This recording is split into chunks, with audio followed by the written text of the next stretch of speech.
Kiprik qaynağı ilə dəstəmaz almaq olar? Xeyr, dəstəmaz sayılmır, dəstəmaz batildir. Gel lak, qaynaq, lak olarsa dəstəmaz pozulur. Xeyr, dəstəmaz pozulmur. Amma dəstəmaz almaq istəsəz, dəstəmazınız sayılmayacaq. Hamamda, sanitar qovuşağında dəstəmaz almaq olar? Bəli, olar. Çimib namaz qılmaq olar? Xeyr, çimmək dəstəmaz sayılmır. Düzdür, təmiz olursunuz. Amma dəstəmaz alıb namaz qılmalısınız. Cənabət quslu ilə namaz qılmaq olar? Bəli, olar və dəstəmaza ehtiyac yoxdur. Yemək dəstəmazı pozur? Xeyr, pozmur. Əksinə, çox gözəldir, çox alidir.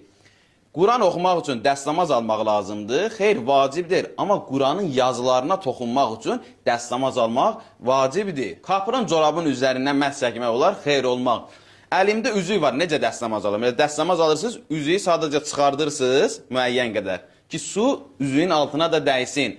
Burnumdan, dişimdən qan gələrsə, dəstəmazın hökmü nədir? Dəstəmaz düzgündür. Üzr istəyirəm, gəyirmək, öskürmək, askırmaq dəstəmazı pozur, xeyr pozmur. Məsələn, əlim sınıb, necə dəstəmaz alım? Buna cəbirə dəstəmazı deyilir. Dəstəmaz alırsınız, həmin hissənin üzərindən ya su vurursunuz, ya da ki, əlinizi çəkirsiniz, yəni məhz edirsiniz üzərindən. Ayaq dırnağında lak olarsa dəstəmaz almaq olar?